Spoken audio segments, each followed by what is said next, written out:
The morning that changed everything, the gleaming towers of Manhattan stretched endlessly into the gray October sky.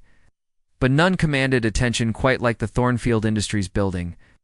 At 68 floors, it pierced the clouds like a steel needle, housing one of America's most successful tech empires. Inside the top-floor corner office, Blake Thornfield sat behind his mahogany desk, fingers dancing across multiple keyboards as he managed 3 different video conferences simultaneously. At 32, Blake had already built a fortune that most people couldn't comprehend. $15 billion, the number meant nothing to him anymore, just digits on screens that kept growing while he worked 18-hour days. His steel-gray eyes rarely left the monitors, his dark hair perpetually tousled from running his hands through it during stressful moments. The world knew him as the genius who revolutionized cloud computing, but they also whispered about his reputation: cold, ruthless. A man who valued profits over people and treated emotions like weaknesses to be eliminated.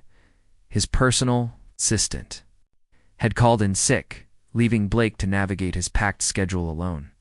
The morning had started with a crisis in the Tokyo office, followed by emergency meetings with investors who were nervous about a competitor's new product launch.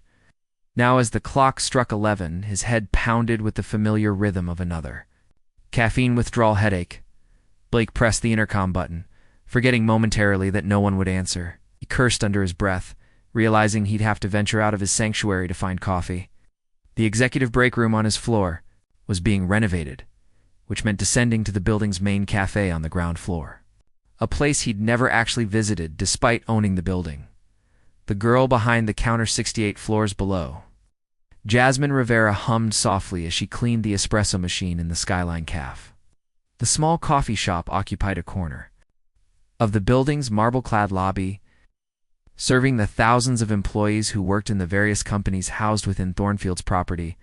At 25, Jasmine had been working here for 2 years, saving every penny she could while nurturing dreams that seemed impossibly distant.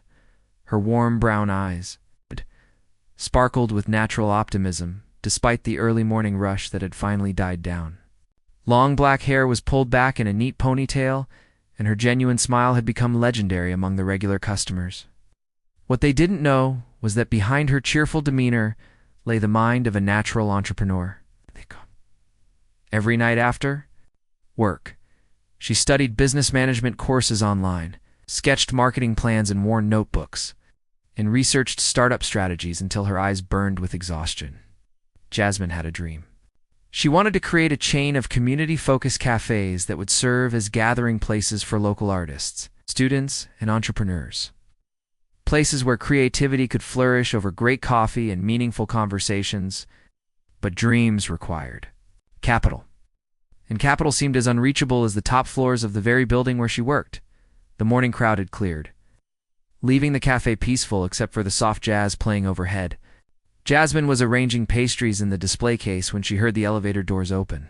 She looked up to see a man she recognized immediately, though he'd never set foot in her cafe before.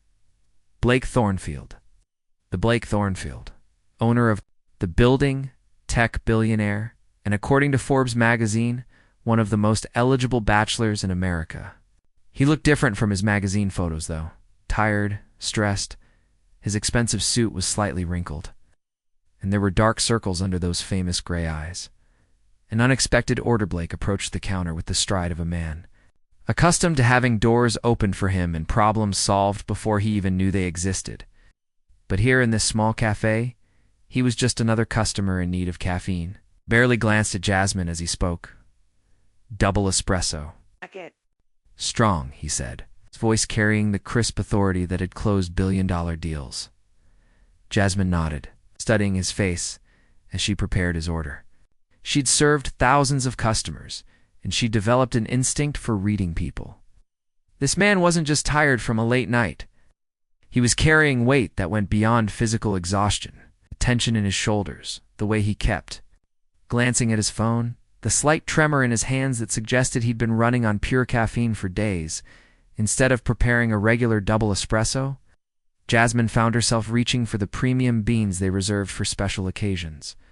She adjusted the grind, paid attention to the water temperature, and crafted the coffee with the same care an artist might use for a masterpiece. As the rich, dark liquid flowed into the cup, she made a decision that would change both their lives. From behind the counter, she retrieved a small plate and placed a homemade chocolate croissant beside the coffee.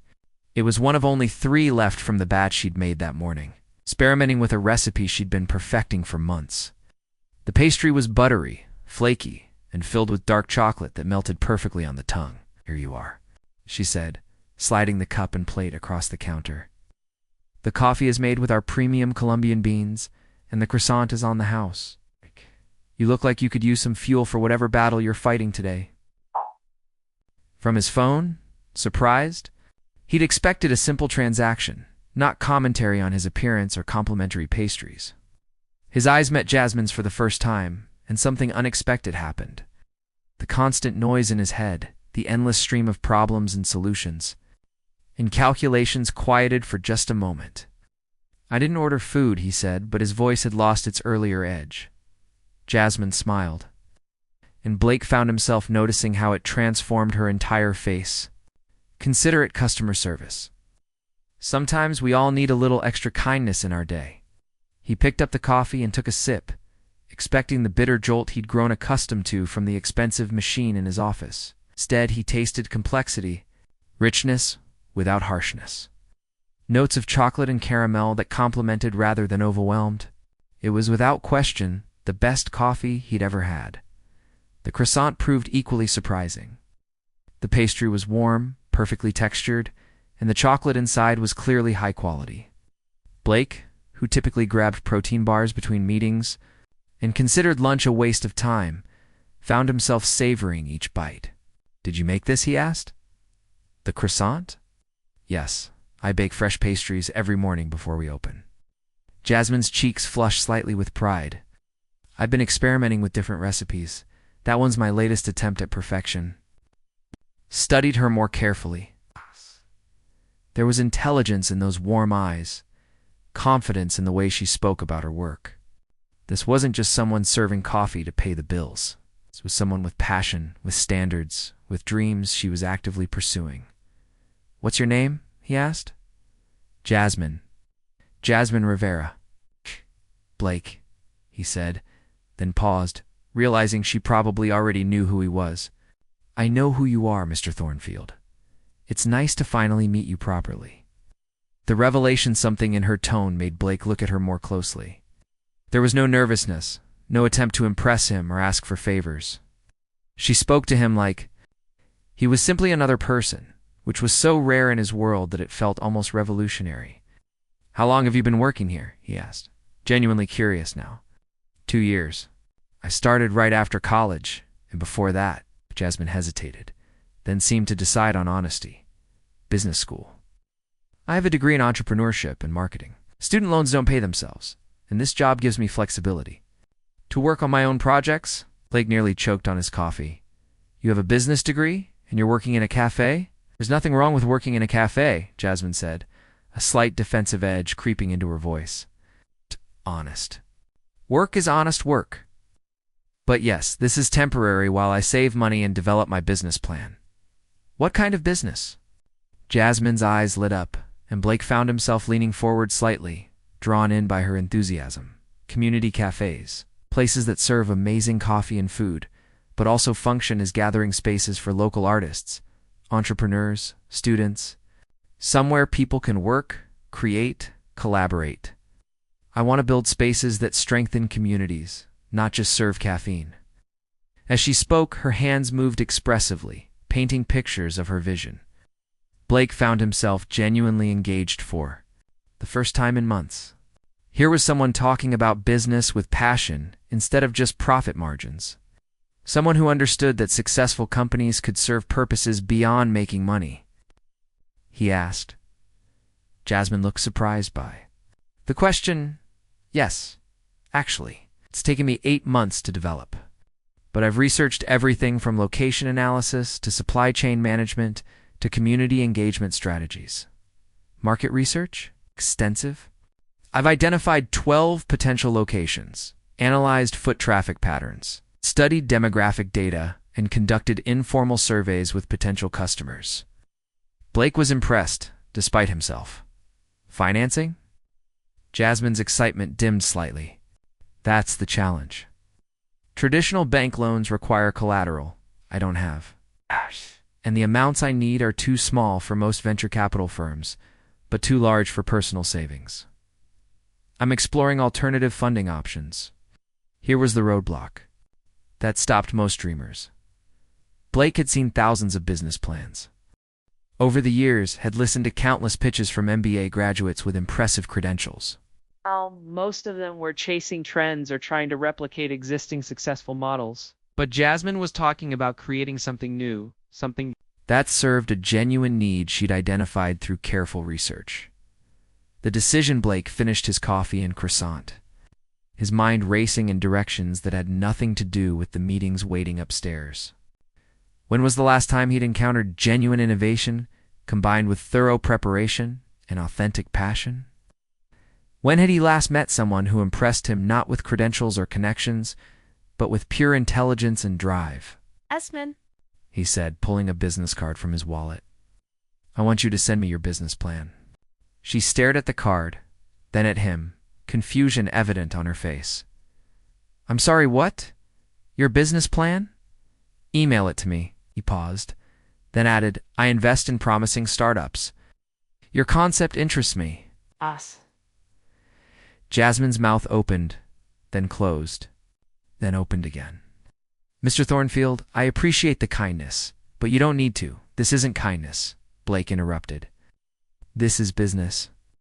I didn't build a $15 billion company by making charitable gestures. I'm successful because I recognize potential when I see it. He looked directly into her eyes. I see potential in you. The words hung in the air between them. Blake realized as he said them that they carried more weight than he'd intended. Wasn't just talking about business potential anymore. Send me the plan, he repeated, his voice softer now. If it's as solid as I suspect it is, we should talk about making your dreams reality. Jasmine looked down at the business card in her trembling hands. Blake Thornfield's private email address and direct phone number. Information that people would pay thousands for. And he was offering to review her business plan. Her impossible dream suddenly seemed possible. I will, she whispered.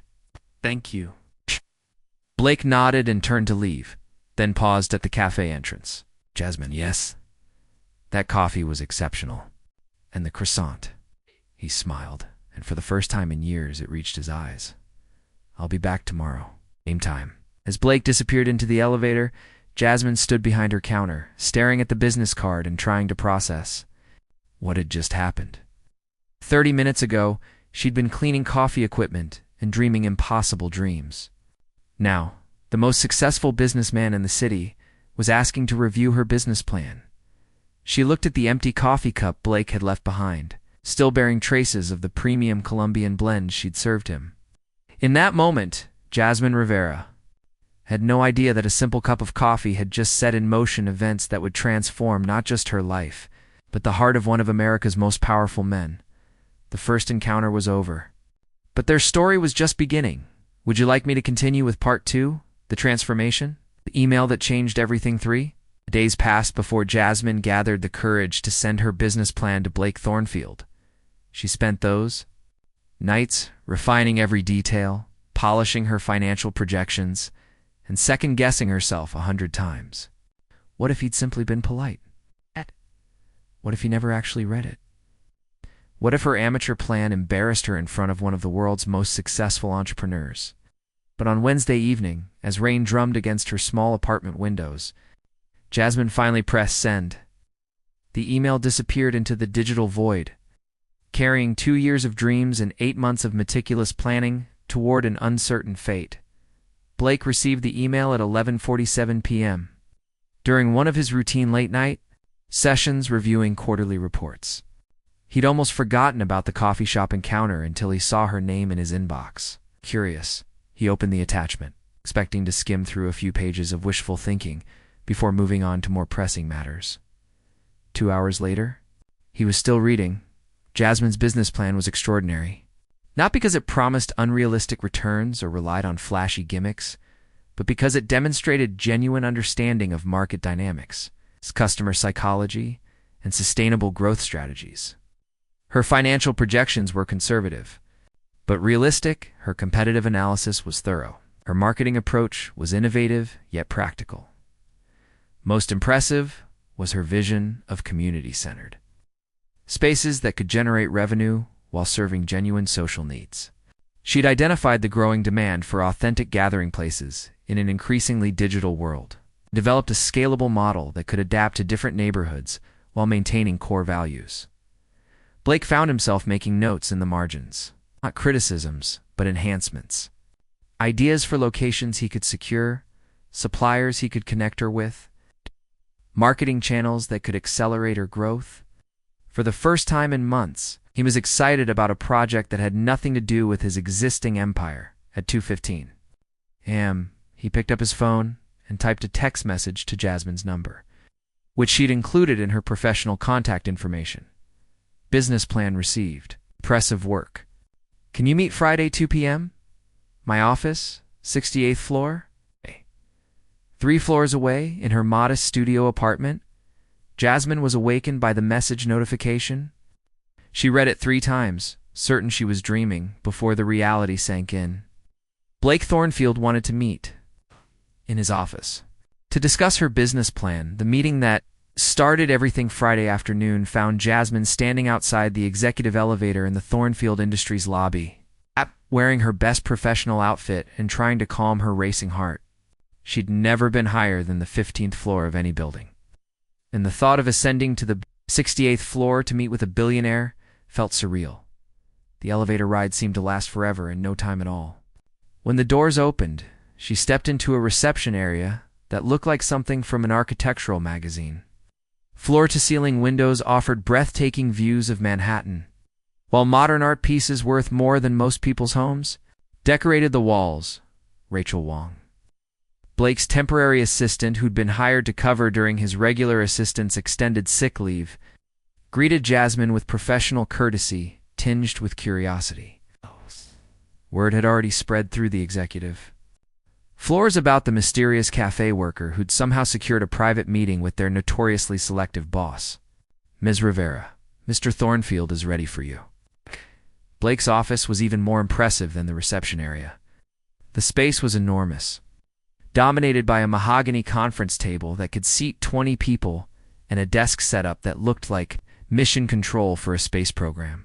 But what captured Jasmine's attention were the windows. The entire western wall was glass, offering a view that stretched from Central Park to the Hudson River. Blake stood as she entered, and Jasmine noticed he looked different from their first encounter, rested, energized. His gray eyes held a spark of enthusiasm that hadn't been there in the cafe. Jasmine, thank you for coming.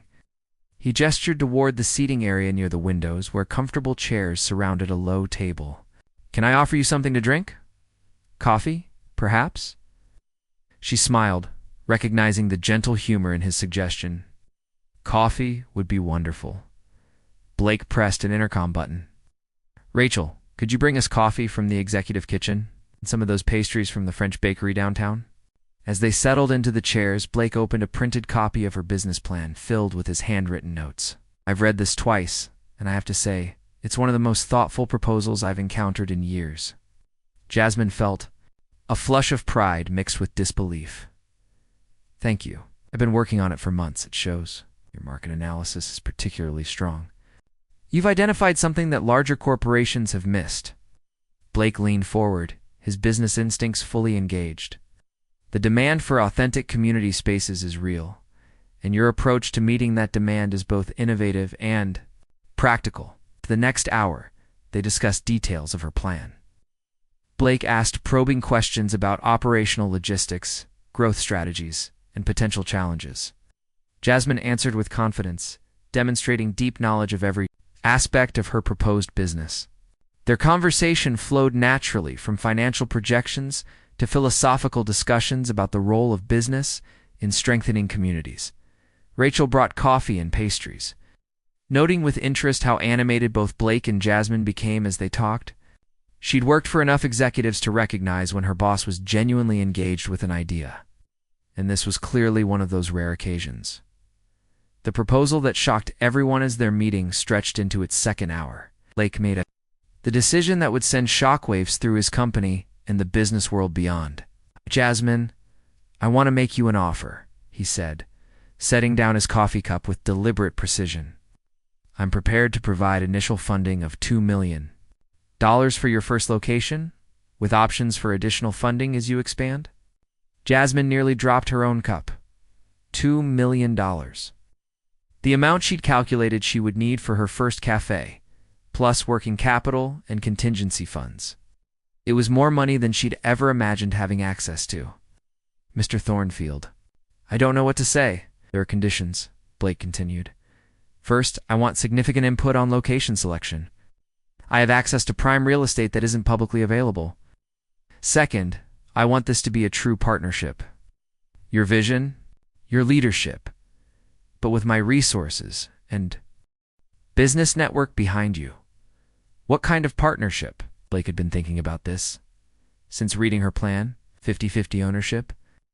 You maintain creative control and operational authority. I provide funding, connections, and strategic guidance. We build this together. The offer was beyond generous. Most investors would demand majority control for that level of funding. Jasmine understood she was being presented with an opportunity that might never come again. "Why?" she asked. "Why are you willing to invest so much in someone you barely know?" Blake was quiet for a moment, looking out at the Manhattan skyline. "'Cause you reminded me why I went into business in the first place. Before the board meetings and profit reports and stock prices, I started companies because I wanted to create something meaningful. Your vision does that. It creates value beyond financial returns." He turned back to her, and something in his expression made Jasmine's heart skip. "And because I believe in you, your intelligence, your passion, your integrity, those are the qualities that build lasting success." The weight of his words settled between them.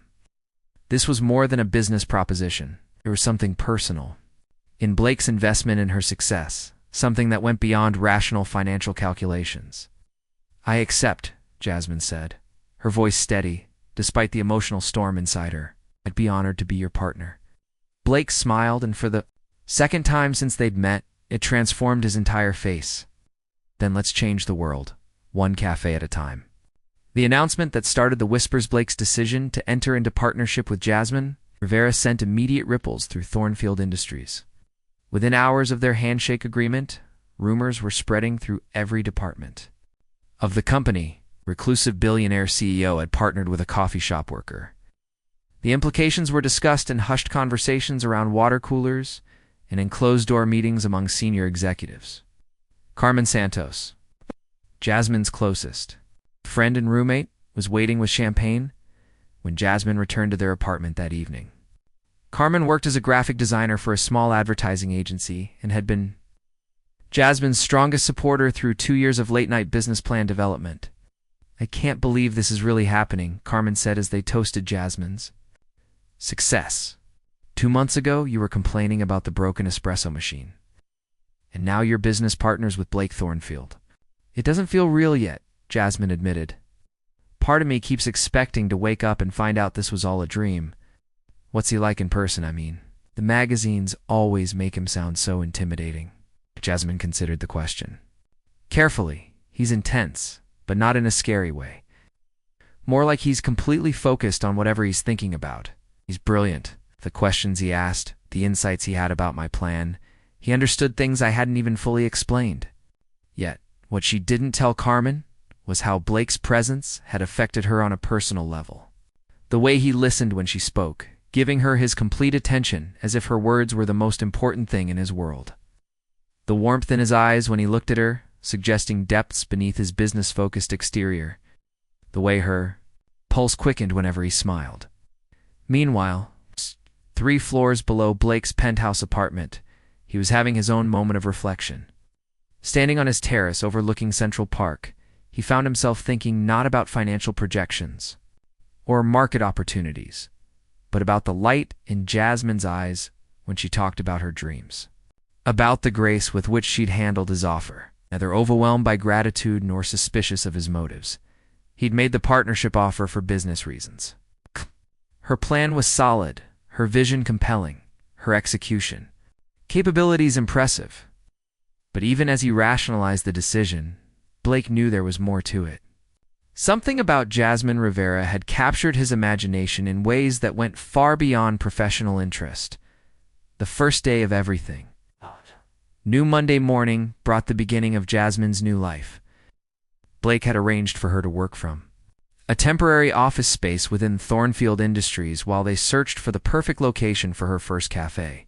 The arrangement would allow them to collaborate closely during the critical, early phases of the UHE's business development. Jasmine arrived at 8 a.m. sharp, wearing a new professional wardrobe she'd purchased over the weekend with the advance Blake had insisted on providing. She was greeted by Rachel Wong, who escorted her to a corner office on the 65th floor with windows facing south toward the harbor. "Mr. Thornfield asked me to give you this," Rachel said, handing Jasmine a folder. "It contains information about 3 potential locations he'd like you to consider, plus contact information for architects, contractors, and suppliers he recommends." The folder represented months of work that would have taken Jasmine years to accomplish on her own. Blake had leveraged his network to identify prime locations in trendy neighborhoods, connected her with top-tier professionals, and negotiated preliminary agreements that would have been impossible for an unknown entrepreneur to secure. But it was the handwritten note tucked inside the folder that made Jasmine's heart flutter. "Jasmine, welcome to your new adventure. I'm excited to see where your vision takes us. If you need anything, I'm just 3 floors up." Blake, as the morning progressed, Jasmine found herself settling into the rhythm of corporate life. She reviewed the location options Blake had identified, each one perfect for her concept in different ways. A corner space in Soho with foot traffic from both business professionals and art students. A former bookstore in Greenwich Village with built-in character and a loyal neighborhood following. A ground floor space in the financial district could serve the thousands of workers who flooded the area each weekday. Around 10 a.m., Blake appeared at her office door, carrying 2 cups of coffee from the building's executive kitchen. "Thought you might need some fuel for your first day," he said, offering her a cup. "Thank you. This is all incredible, Blake. The locations, the contacts, this office. I don't know how to thank you." "By building something amazing," he replied. "Have you had a chance to look at the properties?" For the next 30 minutes, they discussed the merits of each location. Blake offered insights about foot traffic patterns, neighborhood development plans, and demographic trends that weren't available in any public research. His knowledge of Manhattan real estate was encyclopedic, gained through years of strategic property investments. "I think we should visit all 3, Jasmine said finally. "I want to feel the spaces, understand how each one might work for what we're trying to create." "Agreed.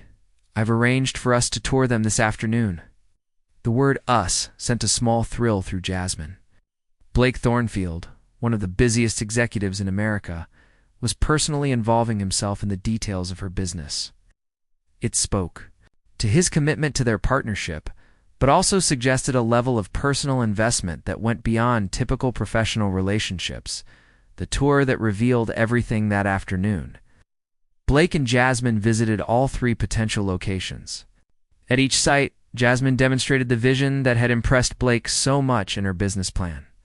She could see how spaces would flow, where customers would naturally gather, how lighting and layout could create the warm, welcoming atmosphere she wanted to achieve. Blake found himself watching her as much as he listened to her ideas.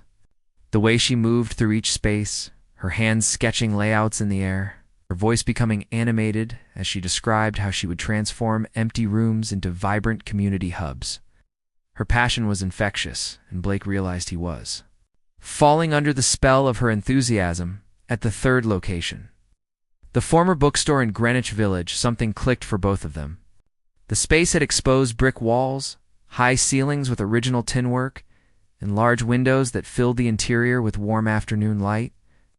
Previous tenants had left built-in bookshelves along 2 walls, and Jasmine immediately envisioned how they could display local art and provide cozy reading nooks.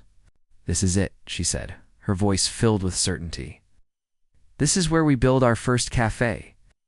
Blake nodded, seeing the space through her eyes. The neighborhood is perfect for your concept. Lots of artists, writers, students. People who would appreciate what you're trying to create. As they stood in the empty storefront, both of them could envision the finished cafe. Customers working on laptops while sipping carefully crafted coffee. Local artists displaying their work on the brick walls. Community events bringing neighbors together over shared interests and great food. "We're really going to do this," Jasmine said, and Blake heard wonder in her voice. "Yes, we are," he replied, and for the first time in years, Blake Thornfield felt the pure joy of beginning something new. The transformation had begun. Within a week, Jasmine Rivera had gone from serving coffee to planning her own cafe empire. But more importantly, she had awakened something in Blake that he'd thought was lost forever. The ability to dream about possibilities instead of just managing realities. Neither of them yet realized that their business partnership was about to become something far more complicated and infinitely more precious. But as they stood together in that empty Greenwich Village storefront, both of them could feel that their lives had shifted in ways that went far beyond financial. The media storm that changed everything 6 months after their partnership began. Jasmine's first cafe, The Gathering Place, had become the most talked about new business in Greenwich Village. The combination of exceptional coffee, locally sourced, pastries, and rotating art exhibitions had created exactly the community hub Jasmine had envisioned. More importantly, the cafe was profitable within its 4th month, exceeding all financial projections. Blake found himself visiting the cafe almost daily, telling himself he was monitoring their investment, but knowing the truth was more complicated.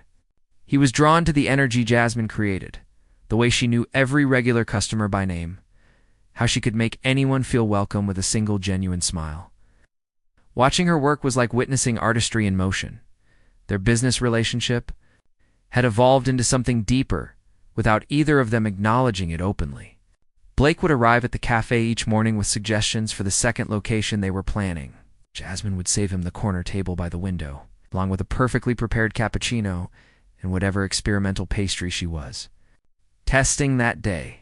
Their conversations would stretch from business strategy to personal philosophies, covering everything from childhood dreams to favorite books. The trouble started on a Tuesday morning in early spring. Marco Delacroix, a gossip photographer known for his celebrity stalking, had been following a tip about Blake's unusual daily routine.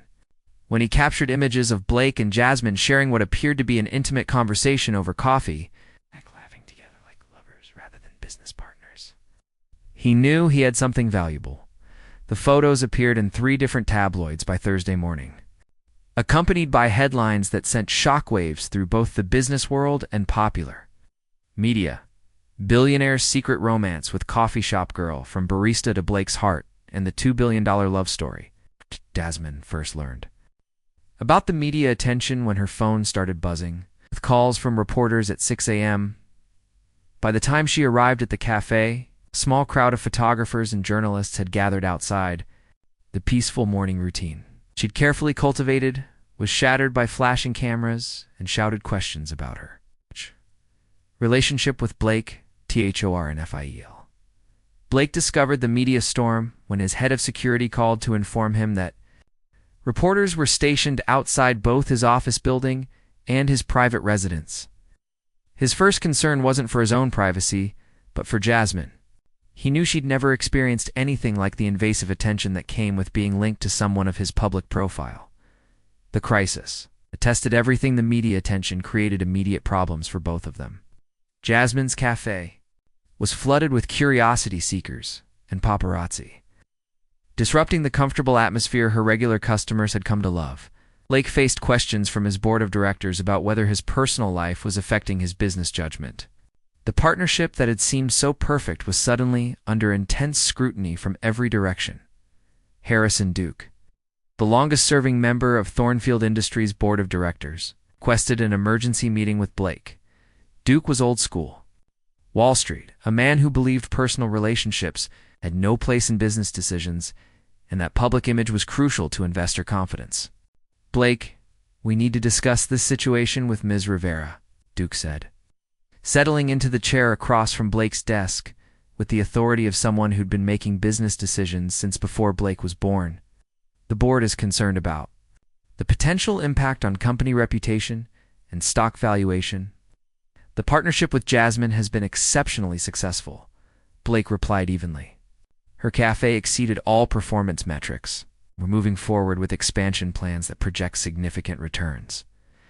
I'm not questioning the business merits, Duke said.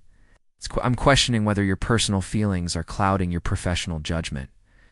The media is portraying this as a fairy tale romance, but the market doesn't appreciate fairy tales. It appreciates predictable leadership and rational decision-making. Blake felt his temper rising, but kept his voice level. My personal relationships don't affect my ability to run this company, don't they? You've invested $2 million in a woman you met in a coffee shop. You visit her cafe every day. You've personally involved yourself in details that should be handled by subordinates. Duke leaned forward. Blake, I've known you since you were 25 years old, and I've never seen you behave this way about any business venture. The accusation hit closer to home than Blake wanted to admit. His involvement with Jasmine's business had gone far beyond typical investor relationships. He'd spent hours helping her select equipment, interview staff, and develop marketing strategies. He'd used his personal connections to secure prime suppliers and negotiate favorable lease terms. Most tellingly, he'd found excuses to be involved in every aspect of the business because it meant spending time with her. I believe in the business model, Blake said finally. I believe you're in love with the business owner, Duke replied bluntly, and that's a problem. The board needs to know that you're making decisions based on market analysis, not personal feelings. I suggest you step back from direct involvement in this venture and let others manage the investment. The suggestion felt like a physical blow. Step back from Jasmine's business, remove himself from the project they'd built together. The thought of reducing their daily collaboration to monthly reports and quarterly reviews was unbearable. Consider your concerns, Blake said, which was as close to a dismissal as he'd ever given a board member. But Duke wasn't finished. There's another option. End the business relationship entirely. Sell your share back to her or to another investor. Remove any appearance of conflict between your personal and professional interests. That evening, Blake sat in his penthouse apartment staring out at the Manhattan skyline and trying to process Duke's ultimatum. He could continue the business partnership and face ongoing scrutiny from his board and the media. He could step back from daily involvement and watch from a distance as Jasmine built the empire they'd planned together. Or he could walk away entirely, protecting both his company and her business from the complications their relationship had created. The sisters' wisdom while Blake wrestled with corporate pressures. Jasmine was dealing with her own crisis of confidence. The media attention had transformed her from anonymous entrepreneur to public figure overnight. And she wasn't sure she could handle the scrutiny that came with being linked to Blake Thornfield. Rosa Rivera, Jasmine's older sister, drove down from Boston the day after the photos appeared. Rosa was a pediatric nurse with a practical nature and protective instincts toward her younger sister. She found Jasmine sitting in her apartment, surrounded by newspapers, and feeling overwhelmed by the sudden invasion of her privacy. Talk to me, Rosa said, settling onto the couch beside Jasmine. How are you really doing? I don't know, Jasmine admitted. Everything was going so perfectly. The cafe is successful. The partnership with Blake has exceeded every expectation. And we were about to start planning the second location. Then suddenly everyone wants to know if we're sleeping together and whether I'm using him for his money. Or he's using me for publicity. Are you? Rosa asked gently. Sleeping together, I mean. Jasmine's cheeks flushed. Ow. We've never even kissed. But Rosa, I think I'm falling in love with him. It was the first time she'd admitted it out loud. And saying the words made the truth impossible to ignore. Somewhere between business meetings and coffee tastings, between shared dreams and daily conversations, she'd developed feelings for Blake that went far beyond professional partnership. And how does he feel about you? Hey. I think he cares about me. The way he looks at me sometimes, the attention he pays to details about my life, the way he's invested himself in making this business succeed. Jasmine paused. But I'm also terrified that I'm misreading everything. He's Blake Thornfield. He could have anyone he wants. Why would he choose someone like me? Rosa took her sister's hands. Someone like you? Jasmine, you're brilliant, beautiful, kind, and ambitious. You've built a successful business and impressed one of the smartest men in America with your vision and competence. The question isn't why he would choose you. The question is whether you're brave enough to choose him. Do you mean loving someone like Blake means accepting that your life will never be private again? Means board meetings and charity galas and reporters asking personal questions? Means people will always wonder if you're with him for his money? No. Matter how successful you become on your own? Rosa squeezed Jasmine's hands. But it also means building a life with someone who sees your worth, who believes in your dreams, and who has the resources to help you achieve things you never imagined possible. I'm scared, Jasmine whispered. Of course you are. But being scared doesn't mean you should run away. Sometimes it means you've found something worth fighting for. The confrontation that changed everything the next morning? Blake appeared at Jasmine's cafe during the slow period between breakfast and lunch rushes. The photographers had finally dispersed, leaving the space feeling almost normal again. Jasmine was behind the counter, experimenting with a new latte recipe. When she saw him enter, something in his expression immediately worried her. The easy warmth that had developed between them over the past months was replaced by a formal distance that reminded her of their very first meeting. We need to talk, Blake said without preamble. Jasmine's heart sank. She'd been expecting this conversation since the photos appeared, but she still wasn't prepared for the finality in his voice. Let's go to the back office, she said, leading him to the small room behind the kitchen where she handled administrative tasks. Blake closed the door and turned to face her, his expression unreadable. The board is concerned about our partnership. They think my personal feelings are affecting my business judgment? Are they? Jasmine asked quietly. The simple question hung in the air between them. Blake had spent sleepless nights trying to answer it himself, analyzing every decision he'd made regarding her business, every resource he'd provided, every favor he'd called in on her behalf. Yes, he said finally, they are. Jasmine felt her heart break a little. So what happens now? You sell your share? Step back from involvement? Pretend we never met? I don't know, Blake admitted. I've built my entire career on making rational decisions based on data and market analysis. But nothing about my feelings for you is rational. The admission surprised both of them. Blake had intended to have a business-like conversation about their partnership. Instead, he just confessed that his feelings for her were compromising. His professional judgment. Your feelings for me, Jasmine repeated softly. Blake ran a hand through his hair, a gesture she'd come to recognize as his tell when he was struggling with difficult decisions. Jasmine, I've been in love with you since our third conversation. Maybe since the first day you served me coffee with that homemade croissant. I told myself I was investing in your business, but the truth is, I was investing in any excuse to spend time with you. The confession hung between them like a bridge neither was sure they should cross. Jasmine stared at him, trying to process that Blake Thornfield, the man who commanded billion-dollar deals with cool confidence, was standing in her small office, looking vulnerable and uncertain. I love you too, she whispered. The words were barely audible, but they hit Blake with more impact than any business deal he'd ever closed. In that moment, all his careful analysis and rational planning became irrelevant. The only thing that mattered was the woman standing in front of him, looking at him with eyes full of hope and fear. Blake crossed the small space between them in 2 steps, cupping her face in his hands. Jasmine, I don't care what the board thinks. I don't care what the media says. I don't care about anything except being with you. When he kissed her, it was with all the passion he'd been suppressing for months. Jasmine melted into his embrace, her hands fisting in his expensive shirt, her heart racing with the knowledge that everything had just changed between them. When they finally broke apart, both breathless, Blake rested his forehead against hers. I'm scared too, he admitted. I've never cared about anyone the way I care about you. It terrifies me. Then let's be scared together, Jasmine said, reaching up to touch his face.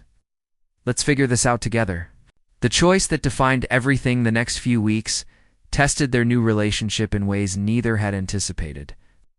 Blake faced increasing pressure from his board to distance himself from what they saw as a liability.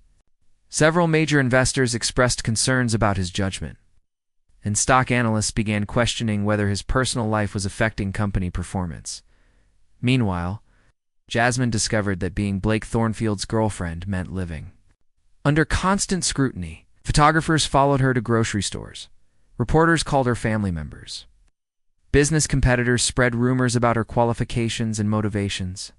The sanctuary she'd created in her cafe became a fishbowl, where every interaction was watched and analyzed. The breaking point came during a board meeting where Harrison Duke presented an ultimatum to Blake in front of all the directors. Blake, the board has voted, Duke announced. Either you end your romantic relationship with Ms. Rivera and return to a strictly professional partnership, or we'll call for a vote of no confidence in your leadership. Blake looked around the conference table at the faces of men and women who'd supported him for years. He saw concern, disappointment, and calculation, but no understanding of what they were asking him to give up. You're asking me to choose between the woman I love and the company I built, Blake said quietly. We're asking you to choose between personal gratification and professional responsibility, Duke replied. The Blake Thornfield I've known for 15 years would never have had to think about that choice. Blake stood up slowly, his decision crystallizing with perfect clarity. You're right. The Blake Thornfield you've known for 15 years wouldn't have thought about that choice. He would have chosen the company without hesitation because he didn't understand what love actually meant. He looked around the table one more time. I choose Jasmine. I choose love. I choose building something meaningful with someone who makes me a better man. Blake straightened his shoulders. If that costs me your confidence, then perhaps it's time for new leadership anyway. The stunned silence that followed his declaration was broken only by the sound of Blake gathering his papers and walking toward the door. Blake, if you leave this room, there's no coming back, Duke called after him. Blake paused at the door and turned back. Harrison, I'm not leaving. I'm finally arriving at the life I was meant to live. The resolution that sealed their fate that evening, Blake found Jasmine at their cafe, closing up after another busy day. She looked up when he entered, immediately, reading the mixture of resolution and uncertainty in his expression. How bad was it? She asked. Blake told her about the board meeting, about the ultimatum, about his decision to choose their relationship over corporate approval. As he spoke, Jasmine felt a mixture of elation and terror. He'd chosen her, but at what cost? Blake, I can't be the reason you lose everything you've built, she said. You're not the reason I'm losing anything, Blake replied, taking her hands. In his, you're the reason I'm finally finding what really matters. I've spent 15 years building a company, and I'm proud of what we've accomplished. But I've spent the last 8 months building a relationship with you, and that's the work I'm most proud of. He pulled her closer, looking directly into her eyes. Jasmine, I don't know what happens next. The board might vote me out. The company might struggle without my leadership. The media attention might never completely go away. But I know I want to face whatever comes next with you beside me. You sure? She whispered. Because once we do this, once we choose each other publicly and completely, there's no going back to how things were. Blake smiled, and for the first time in weeks, it was completely without reservation. I've never been more sure of anything in my life. I love you, Jasmine Rivera. I love your dreams, your courage, your kindness, and your strength. I want to build a life with you, whatever that looks like. Jasmine stood on her tiptoes and kissed him, pouring all her love and commitment into the contact. I love you too. Blake Thornfield, all of you, is a brilliant businessman and the man who remembers exactly how I like my coffee. The CEO who can close billion-dollar deals and the partner who stayed up all night helping me choose paint colors for the cafe walls. As they held each other in the cafe they'd built together, both of them knew they were crossing a threshold that would define the rest of their lives. They were choosing love over safety, partnership over convention, and authentic connection. Over social expectation, the media would continue to scrutinize them. Corporate challenges would test Blake's leadership in new ways. Building a relationship in the public eye would require strength they weren't sure they possessed, but they would. Face it all together, because sometimes the most important business decision you can make has nothing to do with profit margins or market analysis. Sometimes it's about recognizing that the person standing beside you is worth more than any empire you could build alone. As Blake and Jasmine locked up the cafe and walked into their uncertain but chosen future, neither of them looked back. They had found something more valuable than money, more lasting than corporate success, and more powerful than public opinion. They had found each other.